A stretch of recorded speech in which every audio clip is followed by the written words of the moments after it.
What is up, everyone? Welcome into the Full Coverage Football Show. We are live here on Facebook, fb.me/FCFS pod. If you're not watching us live, you're listening to us on the rear. You're listening to us on Facebook, YouTube, where we'll tweet out the links on our Twitter at SomervilleCLE, at DetroitDave7, or you may be listening to the audio-only version, which we will try to make sure we explain things in case we show video tonight. We do have a video tonight. It may be quiet on the audio version. You might just need to skip ahead a couple minutes. We'll see how that translates once that happens. But we're going to try to get better for the Spotify, iHeart, Google Pods, Apple Pods, anywhere you listen to pods. Listeners, if you are watching us live on Facebook, go ahead and comment. We will post your comments on the show. We will try to answer some things, and other things we may just ignore. Sorry if we do. But we got a fun show for you tonight. We are going to bring Drew on, the star of the show, in just a second. But before we do, let me break down what we got. We're going to start, as we always do, with Around the NFL. And around the NFL tonight, we have the Washington Redskins. Should we change the name? Yeah, they probably should have done that a long time ago, but we'll get more into it. Then we'll get into the NFL is going to start broadcasting, at least in week 1, the Black National Anthem, which I had never heard of. I mean, something maybe new to a lot of people. We'll talk about that and whether that will help things or if they could have done something else to really make things go forward. And then Drew and I will tell you our top 5 AFC quarterbacks by the end of the 2020 season before we begin our season breakdown division by division. And this week, it will be the AFC East, and that's when we'll talk about Cam Newton. Don't think we forgot about that, because a lot of people are talking Cam already, but we'll get to that later because we will break down the Patriots, the Bills, the Jets, and the Dolphins. Yes, our favorite head coach is in the show once again tonight in Adam Gase, and that taco-loving bastard always gets on the show. But we're going to have a lot of fun tonight. And before we do, we got to take care of some business by bringing on Mr. Drew Ward. What is up, brother? Good evening, my friend. How are you? I am doing well. Are you ready to talk some football tonight? Been waiting all week, man. Been waiting all week. Cam Newton, man. Cam Newton. We will get to Cam Newton. We got some NFL news. Later. Finally, we're talking about a free agent just freeze. Nothing happened for a long, long time, so it's good to see the ball rolling a little bit. So, no, I'm excited about it, brother. When we open up our AFC East preview, we will definitely open with Cam. We'll get our thoughts out on that before we really start breaking down the Patriots. And, there's other NFL news, but it wasn't surprising to us because we talked about it last week. Everyone's like, they're cutting the preseason down to 2 games. Hey, if you watched last week, episode 32 of the Full Coverage Football Show, we already told you that. So we're not even going to bring that up right now. We're just going to move into the fact that the Redskins, the Washington Redskins, may be forced into changing their name because FedEx, a key corporate sponsor for the Washington Redskins, has asked the team to change its name after receiving pressure from a group of investment firms who argue that the name is racist, which they've argued this name is racist for a very long time. FedEx, however, has owned the naming rights to the Washington Stadium since 1999 after signing a 27-year deal worth $205 million. Plus, the FedEx CEO, Fred Smith, owns stock in the team. So if anybody's going to be forced or try to push Dan Snyder to change this team's name, FedEx, they've got clout. Do you think by the end of this year that the Washington Redskins will change their name? Yeah, I think they don't have – Dan Snyder's not going to have a choice anymore. See, and to be honest with you, I mean, think of the name Redskins. Just if it was white skins or black skins or any other skins, we would think it's terribly racist. Of course it's racist. It's terrible. It's been needed to been changed for a long time. Right now, with the way this country is, the time to make the move is now. I don't think it's something that's going to happen immediately, of course, but I do think it's something that will happen probably within the year, or at least come out and say that they're going to be getting that phase. But to me, to think of the opportunity alone, I mean, to rebrand an entire football team, and I think that could actually create some value for Dan Snyder as far as kind of a bolt of energy back into the organization, as far as merchandise sales. I mean, you're completely you're taking a team and you're changing everything, and so you're kind of going into a new market. I think there's probably fantastic opportunities for him. I also think it looks good, for PR wise. I think it's the right thing to do. And at some point, what is his options, right? Mm-hmm. So you're gonna just go build a whole new stadium, and then you still have to change the name. Like, how is that going to work? I think he's going to go probably kicking and screaming behind closed doors, I believe. Of course, I mean, his team wouldn't let him get out there and say anything stupid, but I think clearly this isn't something he wants to do. Otherwise, it would have been done a long time ago. But I think, to me, it's like, why not? Like, what if you're offending in today's age? It's just like, just make the change and just go forward with it. And again, it's something that's way overdue, in my opinion. I'm 100% with you on that. Dan Snyder, of all the owners we know, is one of the most stubborn owners in the NFL. However, he wants like I said, FedEx started the naming rights in '99 for the current field they play in, which took over for RFK forever ago, it feels like. And the way they changed stadiums, this one is becoming old, out of date. And yes, Dan Snyder would like to move. He's talked to DC lawmakers about eventually moving. However, they've said, we're not going to let you get any land rights or any chance to build a new stadium in this area or in this spot until you change the name. So he's going to end up with no choice. So I'm 100% with you on the fact that it makes sense to do it now, where the name has become completely insensitive. And we live in a world where when insensitive remarks are made and when things are going on, we're actually trying to fix it, it seems, for once, where we're not letting it sit on the back burner. It's to the forefront. And this would be a great PR move. Like you said, it's great money for Dan Snyder. I mean, the money alone you would make from all the new merchandise and jerseys that are going out. I mean, it's a no-brainer, just like you said. I mean, I can only repeat what you said because you're dead on about this. So with that being said, if you were going to change the name, come up with a fun name for the Washington football team come 2021. Put you on the spot here. I mean, see, the problem is, in this situation, I think overall they're going to kind of have to overhaul. They're not going to just be able to change the name. I'm not sure you're going to be able to continue to carry the logo you have. Yeah. I honestly, it's a good question. Do you got one off the top of your head? Because that's tough. I mean, it's weird to think of just rebranding a whole team. And just, I mean, we haven't really seen, I mean, outside of, when expansion, when we got Jacksonville, things like that. But again, I think it's a cool, unique opportunity for Washington to do something cool. I mean, the franchise has been going downhill for a long time. Change it up. I don't got a name for you. What do you got for me, man? I feel like you got something good waiting for the people. So while I asked you to come up with something off the top of the head, I turned my head to Google here and was seeing what kind of wildlife they have in the urban DC area. And the first thing came up was the Eastern Gray Squirrels. I don't know if that works as a football team name. We've got the raccoons, the red foxes, the black rat snakes. None of these are good names. So I understand why the Washington Bullets eventually became the Washington Wizards, because they don't really have anything to name them. I mean, and I'm a guy who roots for a team with the worst color scheme and probably name in the NFL, because logo. Everyone thinks they're called the Browns because of the color, not Paul Brown. If you know what it means, it makes sense. But there are I can't come up with anything. The groundhogs, they got a lot of groundhogs. What about groundhogs? What was it? The black the black snake? Black rat snakes. Black rats? That's probably racist too. Yeah. We should probably just keep anything with color out of it. Well, gray. The gray squirrel is fair. I mean, it could be. The Washington gray squirrels wouldn't be terrible. It wouldn't be good either. You can go with some scarlet and gray colors, but absolutely, they're going to change the name. How about the Warblers? The Washington Warblers.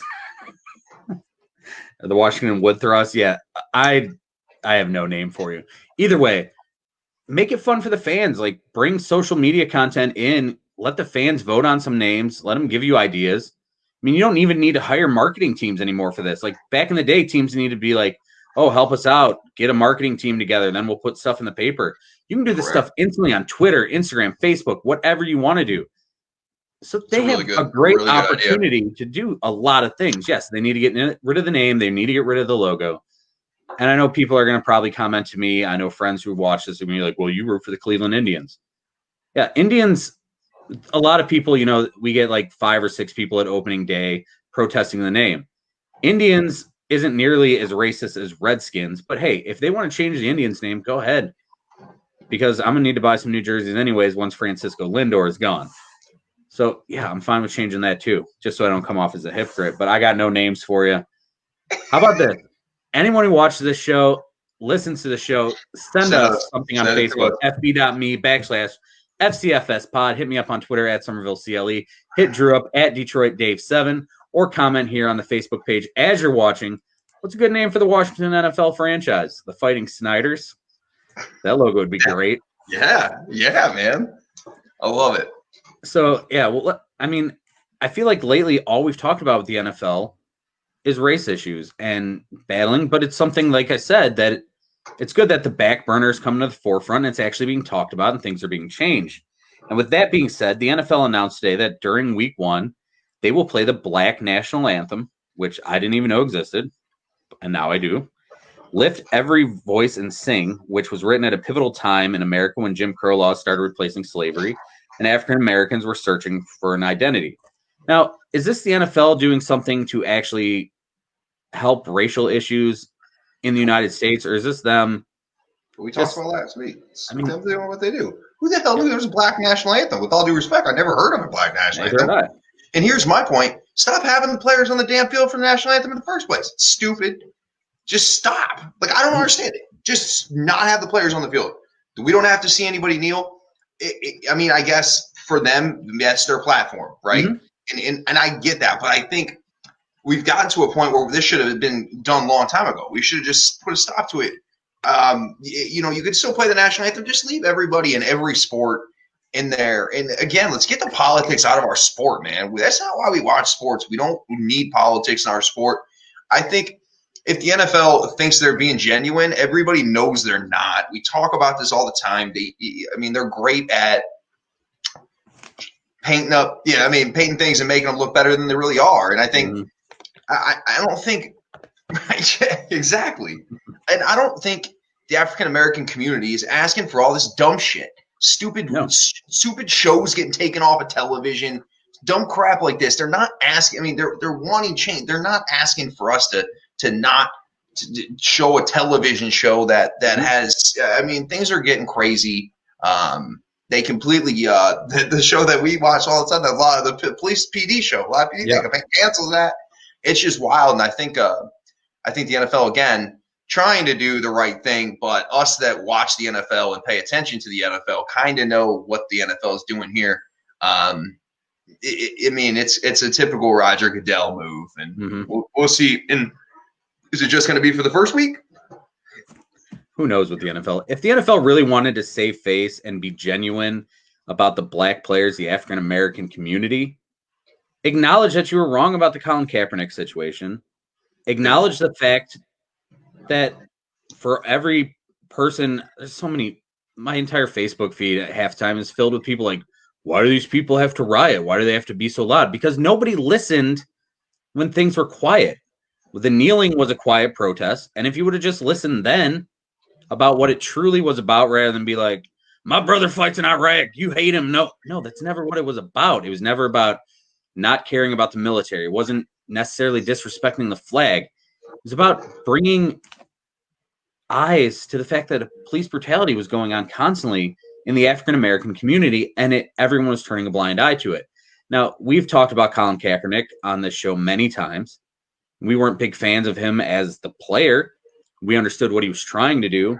Some things went too far when he started wearing the pig socks and, repping Cuba, which if you want to talk about bad areas, Cuba probably.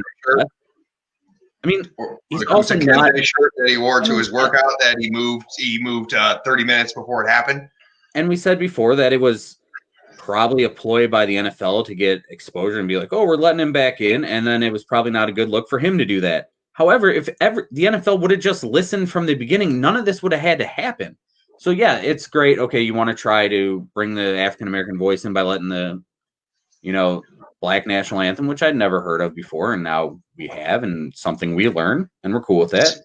See, the thing is, though, man, the problem is, and this is, of course, what the NFL wants, is they just want they're hoping that over time things just settle down and they go away, right? And because that's kind of how things have worked throughout kind of history. I mean, because you can only make so much of a stand, and people are out rioting and doing what they do. And listen, I'm not here to tell you what's right, what's wrong. This isn't a political show by any means, but the most of these large organizations, the NFL for matter, they just want things to go away, and all they care about is football. And clearly, you see it. All they do is just keep their head down, and they're like, I could care less if everybody in America had coronavirus. We're gonna have training camp, and we're gonna be there the first game, and there's gonna be fans, and that's the NFL, man. They're the bull shark of any sports league. All that matters is green to them.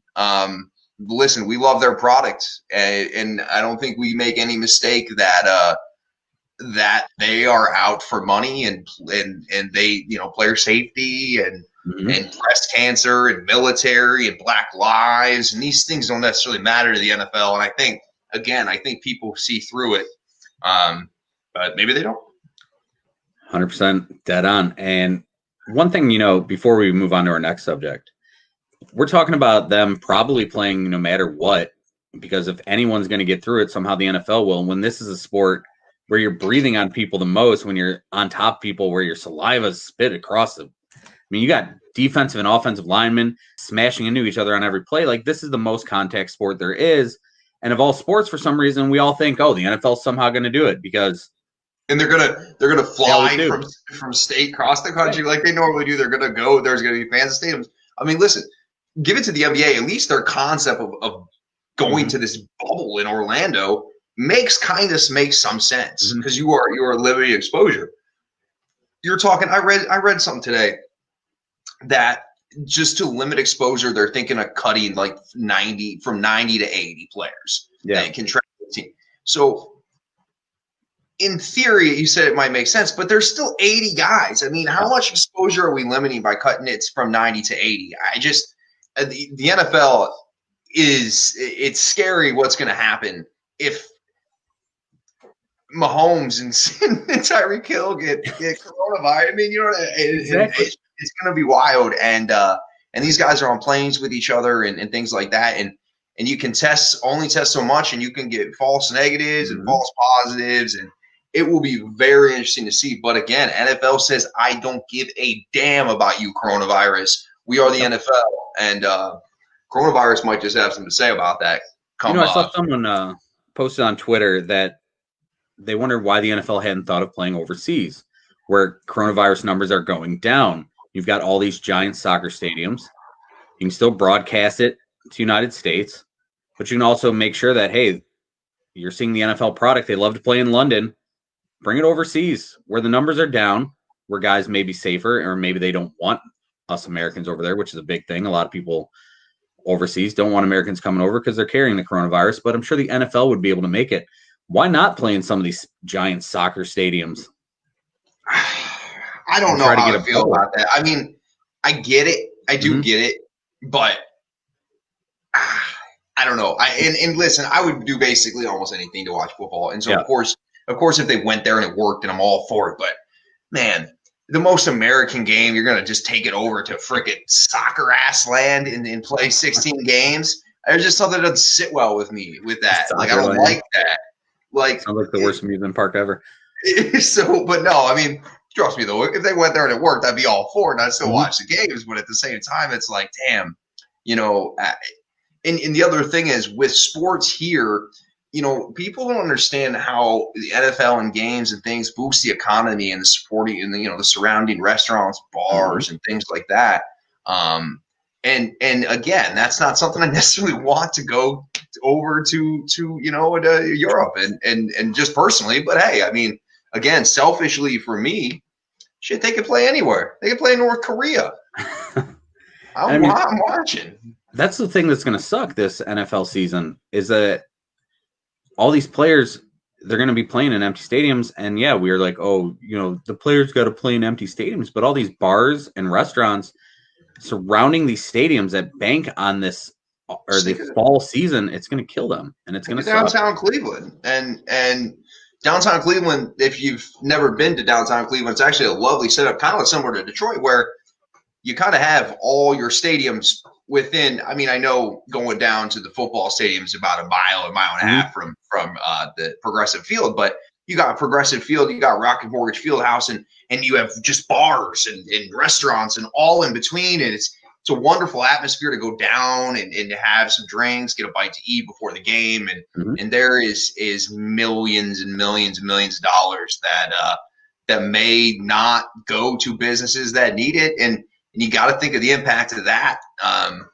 Again, we're selfish. We want to watch football. We talk about football on here, but it's that trickle down effect about how things. And I went and got takeout tonight up the road, and they're open. There's 2 cars in the parking lot, and it's just the way it is right now. And so it's tough, man. But absolutely, I would watch football anywhere. So yeah, and that's all I'm saying though is that we're not going to feel sorry for the NFL players in the NFL. They're still going to get their money.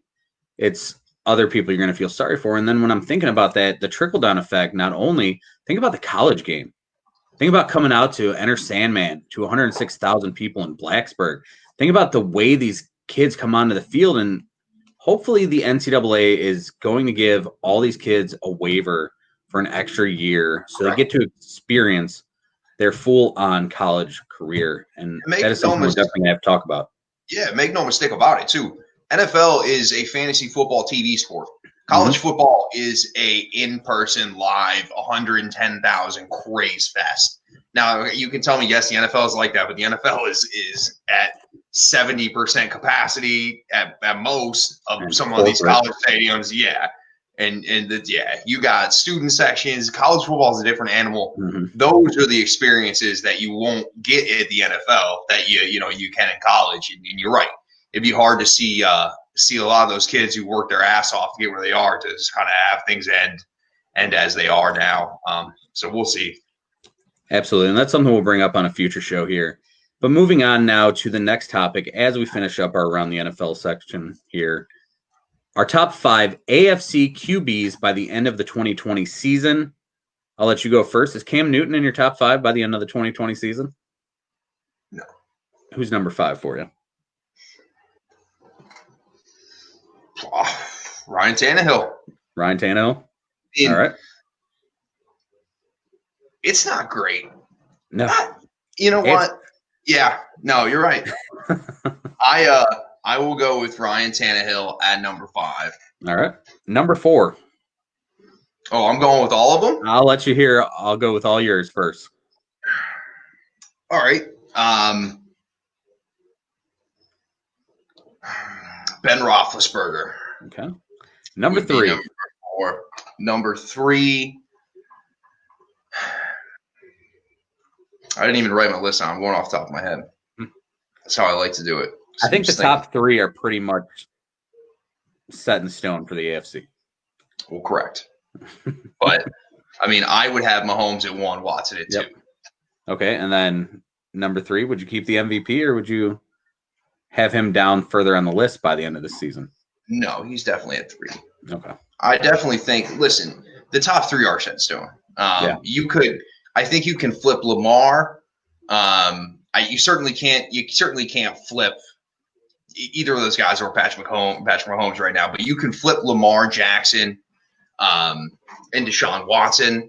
But again, as we're looking at this, I mean, Ben Roethlisberger to me is, I don't want him to be at 4 for me, but then you look at the rest of the guys and I'm just thinking through my head and I'm running through it. I mean, who the hell are you going to put on? You going to go with Philip Rivers? I mean, Sam Darnold, does he step up? Maybe. I mean, does Gardner Minshew take another step forward? No, I doubt it. I just can't. But you're right. Yeah, with the NFC is so hard to pick 5 because there's debate. You get in Wentz and Dak debates. Yep. You get in all kinds of fun. I'm excited to do the NFC. But the AFC, it's like we talked about it. Like you could even put Drew Lock at 5, like some possible by the end of this year. questionable, people that you wouldn't expect to be there. But I mean, Joe Burrow has a great rookie season. He could be in there, but certainly he could. But I'm not. Yeah, I don't necessarily see that happening. So my list starts at number 5 with Ryan Tannehill. I'm with you on that.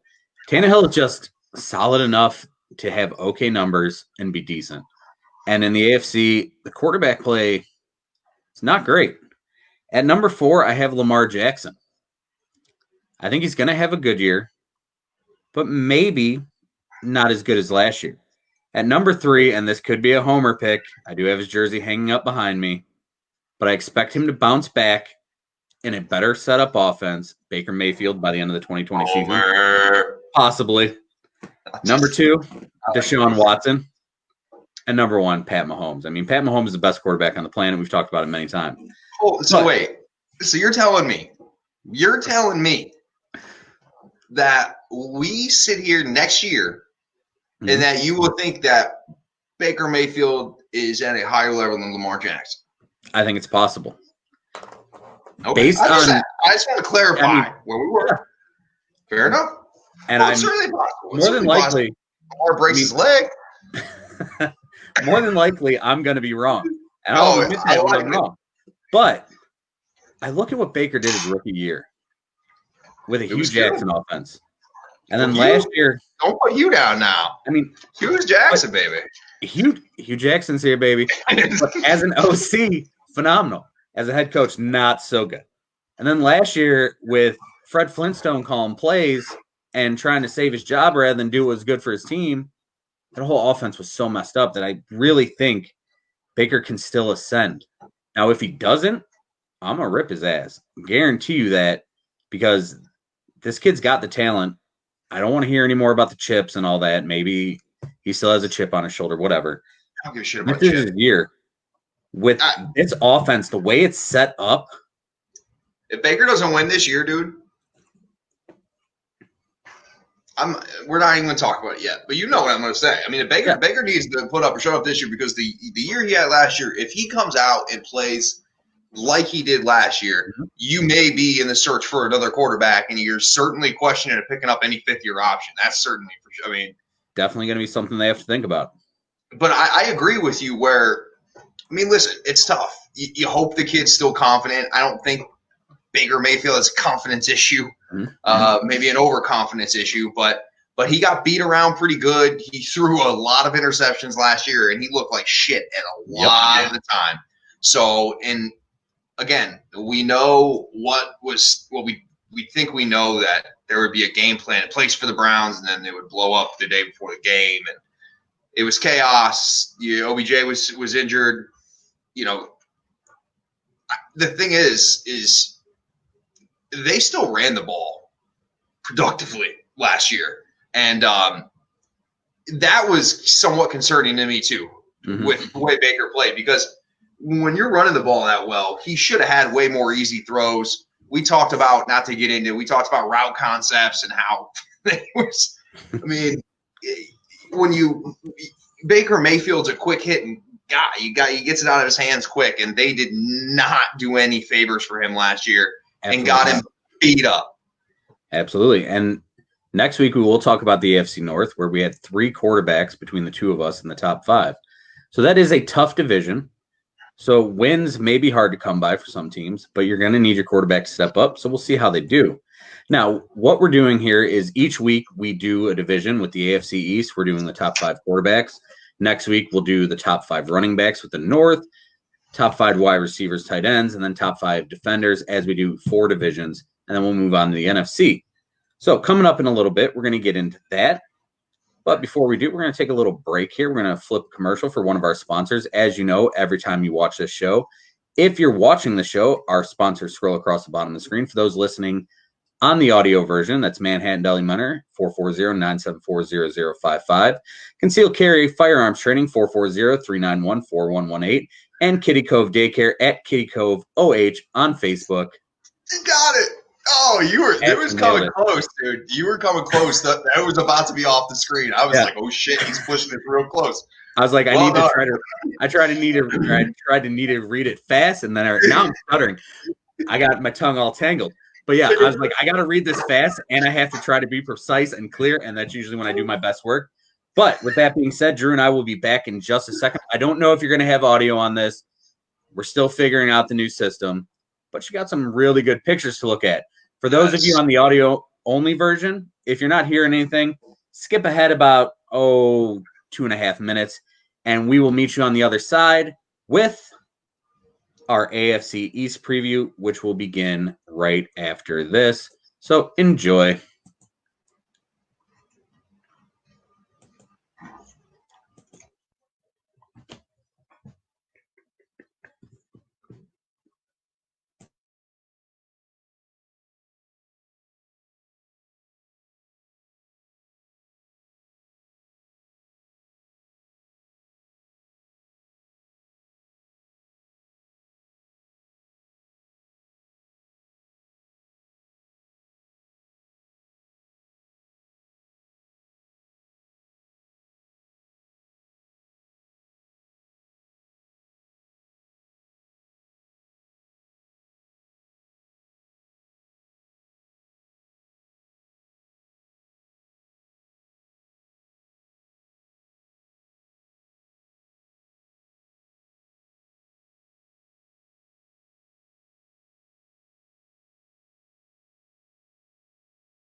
And we will end that video right there. It doesn't look like any sound was coming through.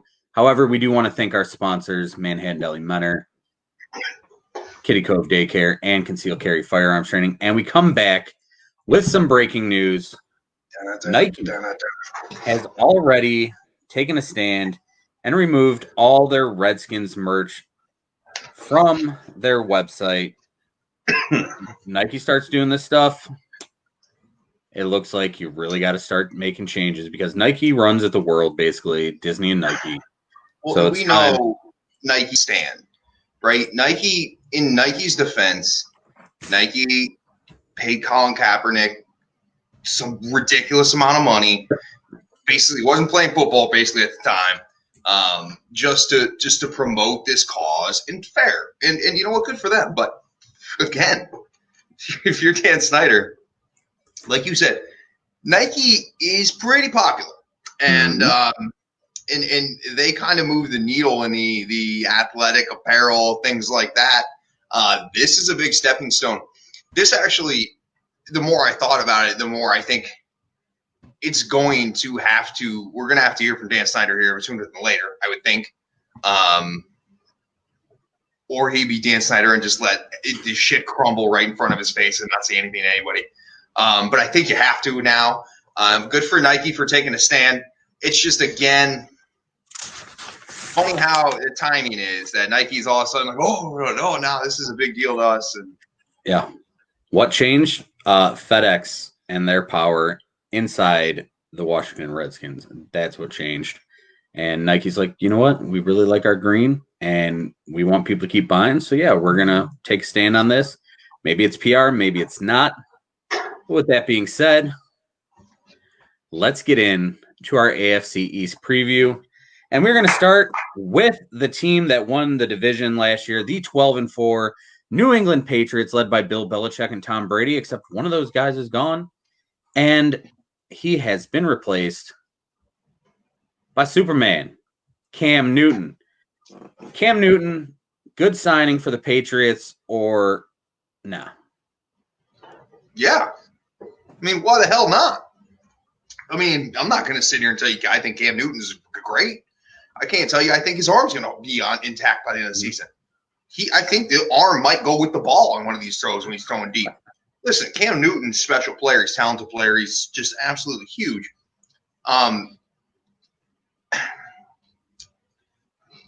The contract that Cam accepted tells you that there wasn't much out there for him. But you got to also think of Cam that's swallowing his pride because he took peanuts in this contract here. Yeah. I mean, with incentives, granted. Yeah.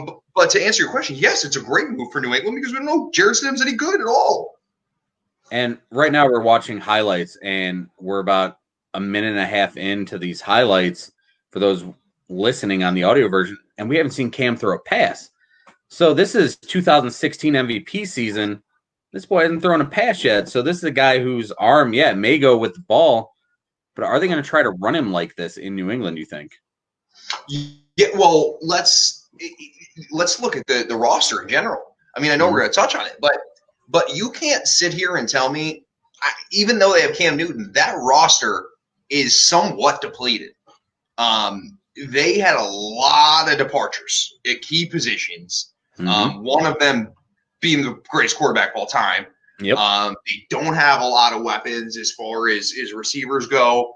They have N'Keal Harry. He's a young talented kid out of Arizona State, but Julian Edelman there. But there's not a lot of weapons there. I don't think that roster is that great. I really don't.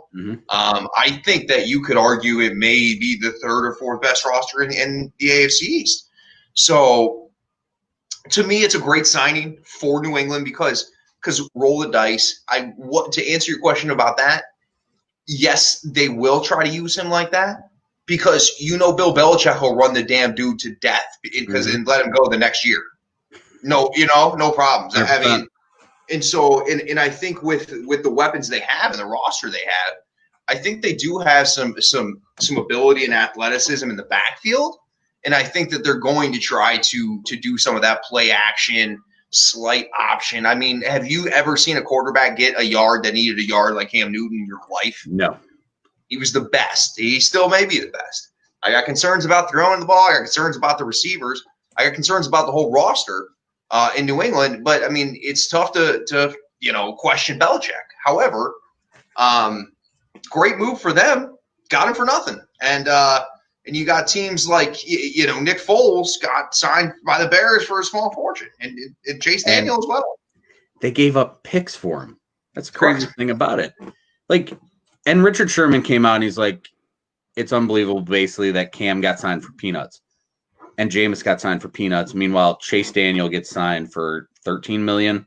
Case Keenum gets signed for $16 million. But when you look at that, it's not because they thought those guys would start. These guys are locks as solid backup quarterbacks, and the NFL loves their role positions. And Cam, you don't look at Cam right now. Yeah, he's 31 years old, which I thought he was older, but 31 years old, and he's still looked at as a starter. You don't look at Cam and say, yeah, this is a guy who's going to be my long-term backup. We'll sign him to a 3-year deal. No, he's a guy who he's had injury concerns. We've seen him run the football to death. We talked about that 1 yard, bam, he can get it. He's a monster. He's a big dude.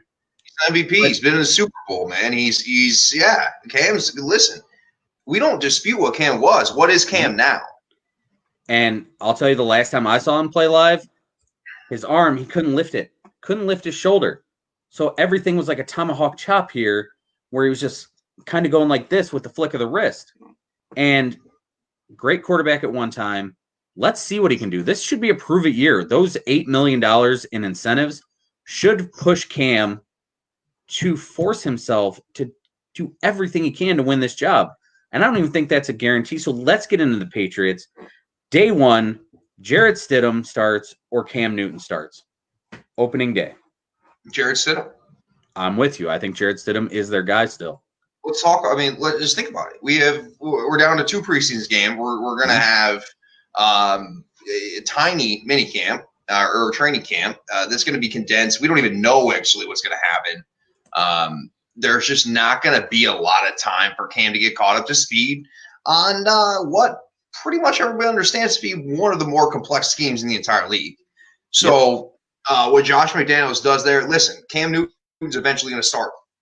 Don't get me wrong. I believe that, at least, unless Jared Stidham's really good. I just don't see that. I just think week 1 is a little aggressive for a guy to come in and start right away. But, hey, it's an open competition. He's going to have the ability to win the job. But you almost think with the fact that Stidham knows the playbook, he knows what he's doing, that they would at least start the season with him until Cam gets completely up to speed, unless Cam, wows Belichick. It's such a fun dynamic to think of Bill Belichick and Cam Newton, right? You got Bill Belichick here, and Cam Newton's got a damn bird nest on his hat. Like what, these are two different players. But it'll be interesting, man. I don't know why we got Patricia up here on my screen. Yeah, I didn't know. I was pulling up Jared Stidham preseason highlights, and apparently they're all against your Lions. Picked us apart. Yeah, I see them. Yeah, that's sad. Listen, not only, it's going to be tough for Cam to come in, and he's coming off an injury. So getting 2 games, it's not really going to help him. And Jared Stidham, from what everyone says, the Patriots are in absolute love with this guy. They think he's great. And for those thinking, well, he wasn't really anything in college, this was a 5-star recruit. Some people said was the best quarterback ever to come out of Texas, if I remember correctly. He goes to Auburn, where they don't throw passes. Correct. So he kind of got forgotten about, and now he's in an NFL system where he has a chance to prove himself. Maybe he's done that, and maybe he will be able to step into the shoes, which is the hardest part. You're stepping in the shoes of the greatest quarterback of all time, without a lot of weapons, because you need guys to step up. It's so beautiful, dude. We got Brady on his own. We got Belichick on his own. What is going to happen? I'm interested. Bill win without Tom Brady. He won with Matt Castle. He won with Vinny Testaverde and Eric Zaire in Cleveland. 11 games with Matt Castle. Yeah, and they missed the playoffs that year. Pretty impressive, yeah. Absolutely nuts. So with the Patriots, though, moving on from that, it's going to be a Stidham and Cam Newton battle. You look at who they lost. He lost the greatest quarterback of all time. You lost Kyle Van Noy on defense, who went to Miami, a division rival. So you brought in Anthony Jennings and Josh Uche in the draft, 2 guys who can maybe replace Van Noy. You added Kyle Duggar, a safety. You added 2 tight ends. Maybe they're looking for that old tight end dynamic.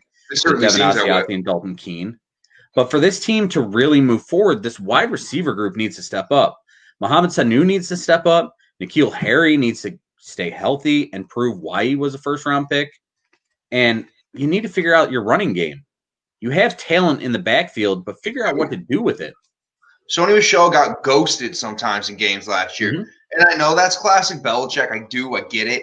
But that just seems strange. They definitely – he rides the hot hand, or McDaniels does, or, but – yeah, they also lost who? Jamie Collins is gone. Duron Harmon's gone. Those guys are both on the Lions. They lost a lot of talent on that roster. Oh, and Tom Brady. I heard that guy's pretty good. Yeah, I don't give a damn about a Cameron Newton. Tom Brady has got all kinds of these. And it's going to be dude, Belichick will have them.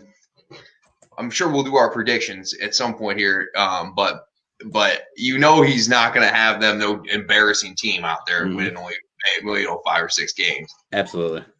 And I think the Patriots probably are the second best team in the division right now, looking at it. And their over-under right now is 9. They were 12-4 last year, and now their over-under is 9. Do you see them over or under 9? When it was 8.5 and they signed Cam and they got to 9, I want to go under. I'm with you. When it was 8.5, 8-8 is what I think they're going to finish. When it was 8.5, I was like, okay, I'll take the over. I feel 9 and 7 could happen. When we move it to 9, I just can't see 10 right now as this roster's built, because they struggle to put points up at times with Tom Brady. So it's going to be tough, but I do think that if Stidham works out or if Cam works out, this could be a really interesting year. And how great would it be to see Bill Belichick against Tom Brady in the Super Bowl? You never know. It could happen. So let's move on to team number 2 in our AFC East 2020 preview, and that would be the Buffalo Bills. Buffalo Bills, 10-6 last year. They did some things. They got better. Josh Allen improved, which helped. But the big thing for them this offseason was they added Stephon Diggs. They gave up a 2021 5 and 6 and a 2021 fourth round pick to add Stephon Diggs, who last year had 63 catches for 1,130 or 36 yards. I'm not sure. It's either 30 or 36. I wrote sloppy and quick.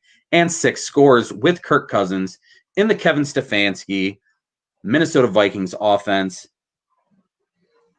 Getting this weapon for Josh Allen's great. Are they going to get over the hump? Are they going to be able to take over the Patriots? Are they going to win more than 10 games? A lot of questions for this. Sean McDermott's a hell of a coach. What do you see from the Bills in 2020? It's the best, talent-wise, the best roster in the division, in my opinion, at least. You love adding Steph Diggs. Steph Diggs is dynamic, fantastic route runner. Not sold on Josh Allen. Listen, I don't know how many weapons you can get Josh Allen. If the guy is just a mediocre-ass thrower of the football, that's just what he is. Now, listen, I know he's improving, but we talk about this on the show all the time. You don't just jump into the NFL and become way better passer. We knew we saw it at Wyoming coming out. It was a concern. Listen, I like what they have in the backfield. I love having Steph Diggs. I do think this team wins the division. I think they win somewhere between 10 and 11 games. I could see 10-6 again, to be honest with you. I don't know. I mean, 10-6 is a solid record. You could see it go to 11-5, but I'm not sure they've improved that much. Also, to touch on the trade for Steph Diggs, that's a lot to give up for Steph Diggs. Okay, especially after we saw the DeAndre Hopkins trade. Yeah, and we saw that. I mean, I don't know if you saw it, but I saw Russ out there working with AB. That'd be pretty ridiculous. But yeah, it's Buffalo Bills. I think finally, after a gajillion years of the Patriots just dominating, I think they finally do win the division. I just don't.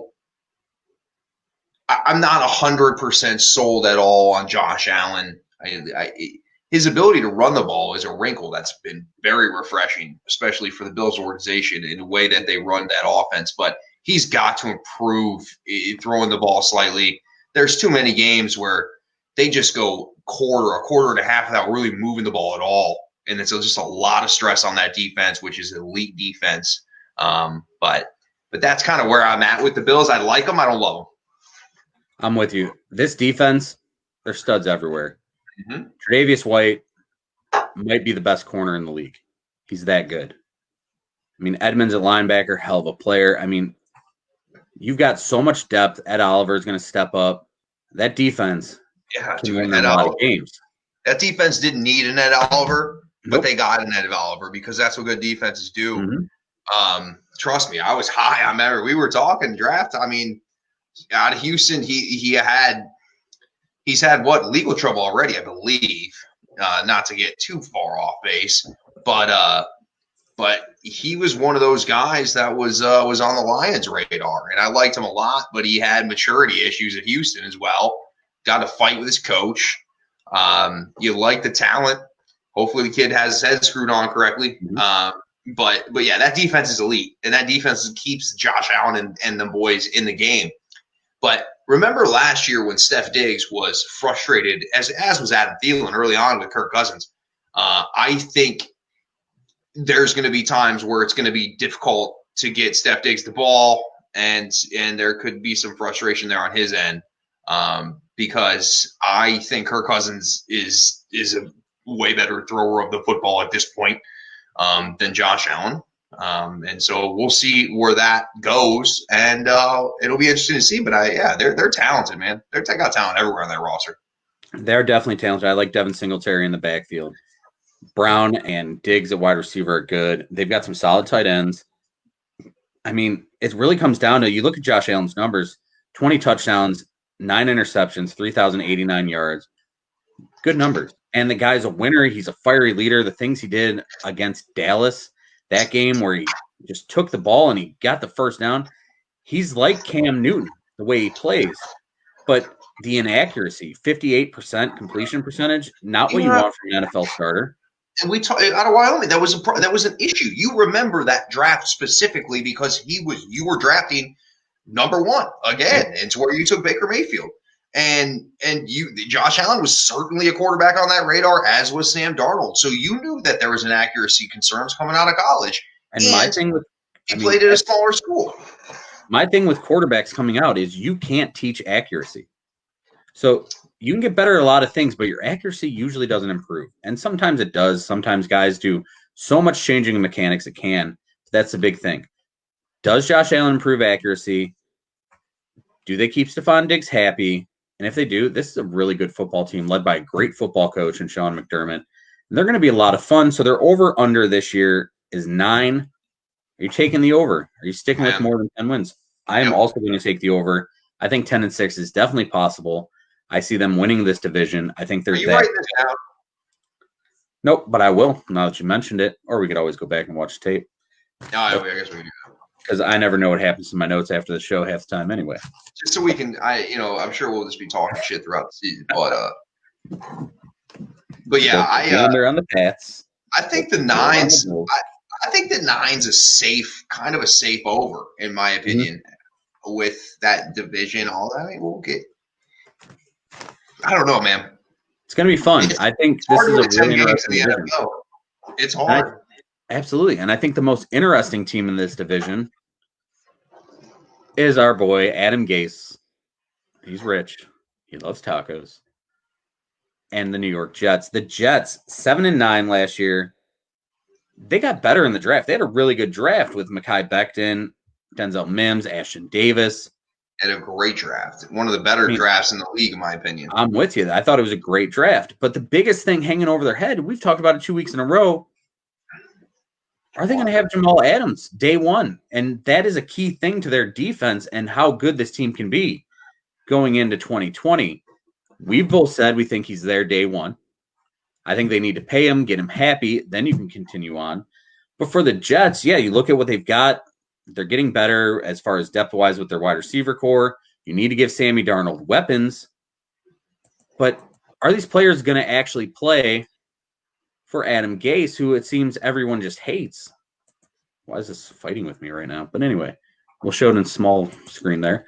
Anyway, Sammy Darnold highlights on the screen for those of you who are watching on the live video version. But Sammy Darnold last year, 3,024 yards, 19 touchdowns, 13 picks, but missed a bunch of games through mono. So if Sam Darnold plays 16 games, how good is this team next year or this year? It's tough, man, because I think you kind of hit the nail on the head with Adam Gase. I'm somewhat concerned that he may have kind of already lost the team in the locker room in the Le'Veon Bell situation and the Jamal Adams situation. And it's just like, you and I both know when you have situations going on like this and guys aren't necessarily seeing eye to eye with the coach, it kind of trickles down throughout the whole locker room and the morale of the team. I'm concerned about that. They have gotten better through the draft. I think Sam Darnold, I would take 100 times more than Josh Allen. I would way rather have Sam Darnold. Sam Darnold got mono. Sam Darnold with another full season. Let's be honest with Sam Darnold's weapons in the past. Okay, I mean Robbie Anderson isn't Calvin Johnson. No. Okay. And Le'Veon Bell was, what the hell was Le'Veon Bell? Like, what the hell was that? Okay. Exactly. So Le'Veon Bell looked like a guy, and trust me, I know that the offensive line was a joke. But Le'Veon Bell to me was terrible and seemed like he kind of gave, I mean, I don't want to say gave up on the team, but it was rough for stretches. And I get it. He had the conflict with Adam Gase. To me, it's a 6-win team. I mean, you talked about Robbie Anderson. He's probably the best deep threat, and Sam Darnold can throw a damn good deep ball. They lost him to the Panthers. Yep. Basically, Jamison Crowder is his best returning playmaker because you don't know where you're getting out of Le'Veon Bell. Chris Herndon was a dead person. Yeah, Chris Herndon was solid at tight end, then got suspended, I believe, by the end of the year. So Denzel Mims, rookie wide receivers usually struggle somewhat. He may struggle coming in. So really, what is Adam Gase going to do to make this offense fit better around Sam Darnold? Are they going to make sure Le'Veon Bell gets the proper amount of carries, gets into the game plan so that he feels like he's part of the team? Because that's what he needs. He needs to feel like he's part of the team he's an emotional dude who needs to be a part of it. We saw that in Pittsburgh. Like when he wasn't getting the ball enough, he had issues. He pouted, but and losing on top of losing wears on everybody, dude, including coaching, because that's your ass on the line. You're not going to get fired. Le'Veon Bell's not going to get fired for losing games. But Adam Gase is, and listen, man, it's hard. That's once you start, and Le'Veon Bell's not used to losing like that. So it's different. I mean, guys on my team, they're used to losing. Yeah. And you also have a rookie left tackle. You have to make sure this kid is ready to protect Sammy Darnold's blind side, or else you're going to lose Sammy Darnold, and it's not going to work out. This is a team that, man, this team could be anywhere from 5 wins to 10 wins, in my opinion. I mean, they've got talent. They've got a solid enough roster to do some things in this division. And over-under is 7. And I'm going to go under. I think they're probably 6 and 10. I mean, I could see them pushing at 7 and 9, but I can't see them at 8 and 8 really, just because I don't have the faith in Adam Gase. Vegas is on that shit, man. Vegas knows, dude. Yep. So once again, we agreed. We've gone under on the Pats, over on the Bills, under on the Jets. And we come to a team that went 5 and 11 last year, and this is probably the best 5 and 11 team we've talked about, because we thought this team was going to be an 0 and 16 squad, but somehow they eked out 5 wins. We're big fans of this squad because of what Brian Flores did. It was impressive last year. Yep. And you bring in Byron Jones, Kyle Van Noy, Shaq Lawson on defense, Emmanuel Ugba, a former Cleveland Brown who did nothing. Jordan Howard. And you brought in pieces. You brought in Austin Jackson. You got more offensive line depth than Robert Hunt in the draft. And the biggest key to all of this is you had the 5th pick in the draft, and you got a lefty out of Alabama named Tua. And this boy, if he's what everyone expects him to be, could carry this team eventually. However, does he start day one? No. I don't think It's so. Magic day one? Listen, remember when we were talking about like guys like Chase Daniel and we just said those guys are just rock solid backups? I think like Ryan Fitzpatrick, who while is starting right now, should be like the most rock solid backup of them all.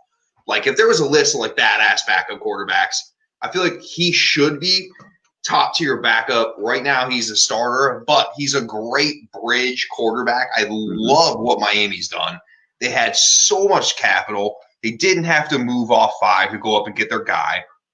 They spend a ton of money in free agency. Again, you bring in Jordan Howard as running back. You bring in Byron Jones. Like you said, Emmanuel Ugba. These are fantastic players you're bringing in, And yeah, you have Tua there. I think this roster immediately kind of flipped from with all the capital they had and the money they had to spend. Where now I think it's a pretty serviceable roster. I see Miami with 7 to 8 wins, in my opinion. And I know it seems like a lot, but I think I would lean more towards a 7, but they're building something nice. We'll see if Tua gets in. I think what Miami would ultimately like to do is to win 7 games and be able to just play Ryan Fitzpatrick for the entire season. But we'll see. They're going to be fun, though. And again, you touched on it. The job Brian Flores did with pretty much a AAA roster, if we're being clear about it, was truly impressive. And after the team just sucked ass at the beginning of the season, typically teams are checked out at that point. But his team kept fighting, and that team got better and better throughout the season. And I'm interested to see what he does. I love the culture he's building down there. And so it'll be interesting to see. But I think this team is slowly going to become better. I definitely think they're a year away from truly contending for a playoff spot. But I do think you're going to see some improvement. But it's not going to be drastic. Even if Tua gets in, you don't just get in there and you all of a sudden dominate. You know how this goes. But you got to love the direction Miami's headed. This is a very well-coached division outside of Adam Gase. And you look at the job Brian Flores did. We've talked about it so many times on this show. Absolutely incredible. They're over under 6.5. That's a really, really tricky number because it really depends on how good all these new pieces fit. maybe by the second half of last year, they just gelled with the guys they had. Brian Flores got them to rally around them. Maybe they gelled.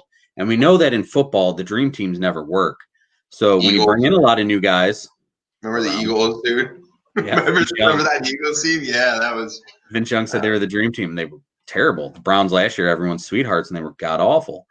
But we have to see how these guys gel. And with the short offseason, maybe they don't gel as fast. Maybe they start slow again. But Brian Flores absolutely did a great job last year, and I expect him to do it again this year. Now, they still have Josh Rosen on this roster, which is crazy. He's still super young, and he's basically an afterthought. So he's probably the third quarterback right now. Won't even get on. Crazy to me to think that he's still in the league even at this point. But he is. I mean, listen. I trade him. Somebody's gonna what? Why would you keep listen, Josh Rosen? I know that he's been tossed around just been tossed around. And it's been tough. It's actually been tough to watch for the kid because he can't. The kid gets an opportunity, but he's been just dished back and forth. A new offense, and nobody's given him a real opportunity. Mm-hmm. I'm not real sure that he can play, but at the same time, to kind of be shipped around is got to be tough on him. But we'll see. But there has to be some value for him. I mean, shit. Absolutely. The Patriots would have probably done it and something for him. The crazy thing to think about is Josh Rosen's still younger than Joe Burrow. And Joe Burrow is a rookie this year. Yep. But enough about Josh Rosen. You look at the weapons this team has, and Jordan Howard, I love that pickup. Jordan Howard's just a great runner. Devontae Parker finally came into his own. Preston Williams looked like a superstar in the making before he got hurt. And I mean, that kid came out of nowhere. Devontae Parker came on at the end of the year, dude. Mike Gesicki started finally playing like the athletic freak he was coming out of Penn State. They've rebuilt the offensive line. They've put together the defense. Like, this team is building. And I'm with you. I really think they can be really good. Maybe they can win 8 games. And they're over under 6.5. You're taking the over? Yep. Or the under? You're taking the over? Yep. I am going to stick with the under. I think they're a 6-10 team by the end of the year. But I mean, this is definitely a team that's building properly. They got a left tackle. They got their left tackle and their quarterback in the same draft. Yeah, that's a good draft. Absolutely. And you still got Robert Hunt's going to be a great guard in this league. I really feel that. They did so much. Byron Jones, they have the 2 highest paid corners in the NFL. So they're really trying to shut guys down. And when you got quarterbacks that are all sketchy in the rest of the division. Yeah, may not be a bad idea. No, not at all. I mean, if you had to pick right now, we'll go back to this. We'll just go over the whole AFC East here. We've gone through each team. You think Sam Darnold's the best quarterback in this division right now? Yes. And if you had to pick to win you one game right now, Cam Newton or Josh Allen? Cam Newton. Okay. Josh Allen, that far down on your list? Josh Allen or Ryan Fitzpatrick? Josh Allen. All right. I love Fitzmagic, dude. I just wanted to see how far we could go. Listen, and I don't know, man. Cam, again, I rip Cam. Like, I'm not a Cam fan necessarily, but I'm not a Josh Allen fan either. The thing is, we don't know what Cam is. Like, he's been off a while. He hopefully got healthy. Like, I would love to see Cam tear it up. It's fun when Cam's good. I love him getting in the end zone, handing the ball to a lucky kid. Yep. Like, that's fun to watch. And we're not hating on Cam. It's just we haven't seen Cam be Cam in a long time. We've seen more Clark Kent than Superman. I mean, is what it's come down to. So this is really anybody's division. I could literally see any one of these teams winning this division. I think it's possible. Maybe Fitzmagic has one more great year in him. They keep 2 on the bench, and this team wins 10, 11 games. That defense, I think, is good enough. Each one of these teams has this is a great defensive division. Oh, yeah, I agree with that. With great head coaching. Quarterback play is the sketchiest part of the division. I mean, this is a fun division. It's going to be interesting this year because for once we're not going. It hasn't been interesting in so long that it's going to be fun, that it's going to be interesting. Correct. I mean, for 20 years, we're like, yeah, the Patriots are going to win. The Patriots are going to win. I mean, this could be the year the Jets do something. Jets. That's right. Patriots win, and the Jets finished 3-13. And this was our AFC East 2020 preview. Next week we move on, and we'll do the AFC North, which means we have to talk the Cleveland Browns, which means I could either be okay or depressed. I will probably start drinking early on the show. So next week, make sure everyone gets their drink early because we're going to talk some AFC North. We got to talk the Bengals, the Pittsburgh Steelers. Ugh. That's fun. I'm excited about it. Lamar Jackson and the Baltimore Ratbirds. It's going to be fun. So to recap, Patriots, both of us think they're under 9 wins. Bills, both of us think they're over 9 wins. Jets, we both think they're under 7 wins. And that's just the Adam Gase factor, I believe. Because we both think that's a solid roster that can win. Yep. And the Dolphins, who are just laughing at the Jets because they took Adam Gase. Drew's taking the over of 6.5, so 7, 8, 9.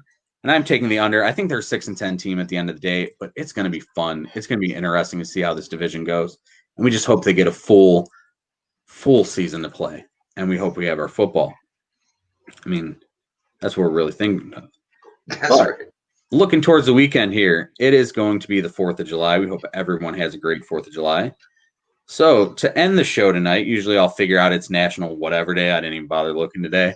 Figure we talk some fireworks because the man that I do the show with, the star of the show, Mr. Drew Ward, not a big fan of fireworks. However, go ahead. I'll let you go. No. I hate fireworks. I do.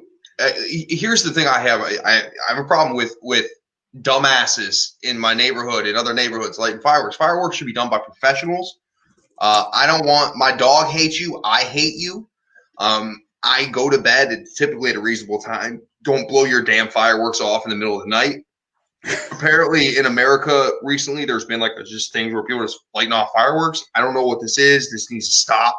All you fireworks lovers, just leave it up to the professionals. You blow off your damn hand, Jason Pierre-Paul style. Listen, just to touch base, I do have some, when I was a kid, I'd like fireworks more than I do now, of course. But when I lived back in Illinois, we used to be able to go up on our roof and we would be right by the fireworks show. So that was elite to be able to do as a kid. But now as an adult, and if you've seen one firework, you've seen them all. You know what I mean? If you've been to one fireworks show, you've pretty much seen every fireworks show. Traffic sucks. The whole damn thing sucks. I mean, I love America and everything, but don't be the guy that spends $1,800 on fireworks. It's basically lighting your money on fire. And my dog hates you, and my dog is probably better than you. And I love it. Just stop for everybody out there. That's it. That's all I got. I'm sorry. Absolutely love it. But yeah, be safe, everybody. Let the pros do the fireworks. Even though I'll give everybody a pass this year. Everybody gets a pass this year because most of the fireworks are canceled. Mm-hmm. So if you want to set off your own shit, this is the pass. I won't get on you this year, but this is the 1 year. Next year, stop it. Done. You gotta put an end to it. I'm with you on that, man, with the people lighting off fireworks. It's been crazy around here. And it's because Ohio recently passed a bill that allowed fireworks to be legal in the state. Like before you could buy fireworks in the state, but they'd be like, where are you going to light them off? And you'd be like, Michigan. Like that was always the answer. And then you just drive home and light them off. Well, when I drive to my parents' house, when we hit that border of Toledo and Ohio and Michigan right there in Toledo, there is within 2 miles, there's 3 or 4 fireworks stores. And if you are an asshole that drives 3 hours to go get fireworks from Michigan, oh, you're even worse. I'm sorry about that. Go ahead. Hey. But yeah, I'm with you on if you've seen one firework, you've seen them all. Like it changed for me, as a parent, like seeing the kids like fireworks. Like first time I took kids to Disney and seeing the fireworks show there, they loved it. It's cool. Like I'd seen it before and I'm like, this whatever, but kids loved it. That wasn't your 13 beer deep, your uncle that's lighting those. They're like, I like professional fireworks. Don't get me wrong. Yeah. I'm all about a firework after a ball game or things like that. But I don't know. I just don't understand why people are obsessed with fireworks. No, I mean, Hillbillies love explosions, and I know I'm in trouble with the hillbillies from last week when we talked about the redneck Americans, or I not love hillbillies. NASCAR Americans. NASCAR Americans. That's what the rednecks want to be called now, and apparently I'm not allowed to call them that anymore either. But before I put my foot in my mouth with the rednecks again and end up, with a bunch of pickup trucks in my front yard on blocks or something. Yeah, sorry, Dad, I had to do it again. Anyway, fireworks. Yeah, don't light them off in the neighborhood because the animals, dude, they hate it. Like, it sucks. And I feel for your dog, and dogs are cool. And like I said, they're great judges of people. They're awesome. They're probably better than most people. The little neighbor girl was at my house 2 days ago, and she says, "Oh, just so you guys know, my dad, he has fireworks that sound like bombs." I'm like, damn it. I'm like, damn it. These people, man. But, I mean, as far as the best 4th of July fireworks show I'd ever seen, it was actually in Pittsburgh. Standing on a bridge in Pittsburgh, watching fireworks get set off over the river on a barge. Great fireworks show. So if you ever get the chance, go to downtown Pittsburgh. And earlier you said the traffic sucks. Yeah, I was like 8 years old during that. And even I was like, how are we going to get out of here? It was terrible. And that's my least favorite part. So anytime I get a chance to take kids for fireworks, I usually try to find someone's house close by because the fireworks and the traffic is the worst part.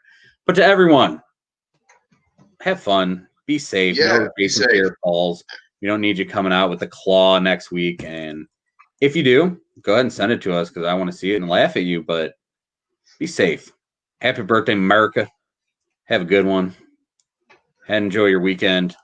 Anything else you want to talk about before we get out of here tonight? That's it, man. That's it. I'm all. It's gonna be a good weekend. So, yeah, everybody be safe. Nobody be drinking and driving or doing any of that nonsense. Absolutely, stay safe. And as always, remember, this is the Full Coverage Football Show. FB.me/FCFSPod. Find us on Twitter at SomervilleCLE, at FCFSPod, at DetroitDave7. Check us out on Spotify, iHeartRadio, YouTube, Google Pods. Anywhere you listen to pods, we are there. Check it out. Enjoy the show. Share it with your friends. Let them join the show and be a part of it. Be some FCFSFOTSs. I don't know how I always get that one right. But with that being said, as always, remember, if you live the life you love, you'll love the life you live. Good night, kids.